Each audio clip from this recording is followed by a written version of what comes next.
Et tandis que mon amour, attendant sans cesse du lendemain l'aveu de celui de Gilberte, annulait, défaisait chaque soir le travail mal fait de la journée, dans l'ombre de moi-même, une ouvrière inconnue ne laissait pas au rebut les fils arrachés, et disposait, sans souci de me plaire et de travailler à mon bonheur, dans un ordre différent qu'elle donnait à tous ses ouvrages. Ne portant aucun intérêt particulier à mon amour, ne commençant pas par décider que j'étais aimée, elle recueillait les actions de Gilberte qui m'avaient semblé inexplicables, et ses fautes que j'avais excusées. Alors, les unes et les autres prenaient un sens.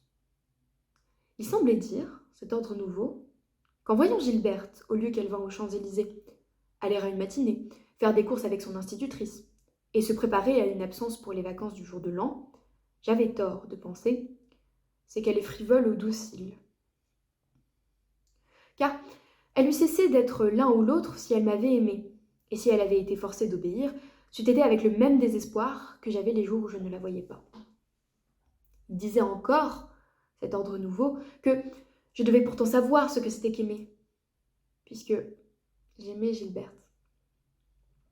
Il me faisait remarquer le souci perpétuel que j'avais de me faire valoir à ses yeux, à cause duquel j'essayais de persuader à ma mère d'acheter à Françoise un caoutchouc et un chapeau avec un plumet bleu. Plutôt, ne plus m'envoyer aux Champs-Élysées avec cette bonne dont je rougissais. À quoi ma mère répondait que j'étais injuste avec Françoise, que c'était une brave femme qui nous était dévouée. Et aussi ce besoin unique de voir Gilberte qui faisait que des mois d'avance, je ne pensais qu'à d'apprendre à quelle époque elle quitterait Paris et où elle irait, trouvant le pays le plus agréable un lieu d'exil si elle ne devait pas y être, et ne désirant que rester toujours à Paris tant que je pourrais la voir aux Champs-Élysées. Et il n'avait pas de peine à me montrer que ce souci-là, ni ce besoin, je ne les trouverais sous les actions de Gilberte.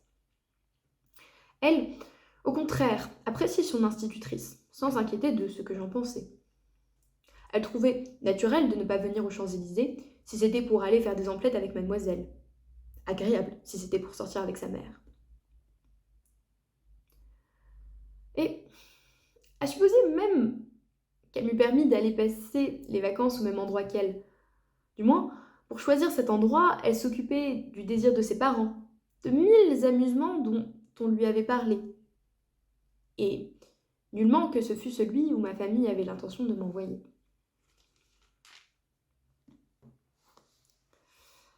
Il disait enfin, l'ordre nouveau dessiné par l'ouvrière invisible, que si nous pouvons désirer que les actions d'une personne qui nous a peinés jusqu'ici n'aient pas été sincères, il y a, dans leur suite, une clarté contre quoi notre désir ne peut rien, et à laquelle, plutôt qu'à lui, nous devons demander quelles seront ses actions de demain. Ces paroles nouvelles, mon amour les entendait. Elle le persuadait que le lendemain ne serait pas différent de ce qu'avaient été tous les autres jours. Que les sentiments de Gilberte pour moi, trop anciens déjà pour pouvoir changer, c'était l'indifférence. Que dans mon amitié avec Gilberte, c'est moi seule qui aimais. C'est vrai, répondait mon amour. Il n'y a plus rien à faire de cette amitié-là. Elle ne changera pas. Alors, dès le lendemain, ou attendant une fête, s'il y en avait une prochaine, un anniversaire, le nouvel an peut-être, un de ces jours qui ne sont pas pareils aux autres, où le temps recommence sur de nouveaux frais, en rejetant les héritages du passé, en n'acceptant pas le legs de ses tristesses. Je demandais à Gilberte de renoncer à notre amitié ancienne et de jeter les bases d'une nouvelle amitié.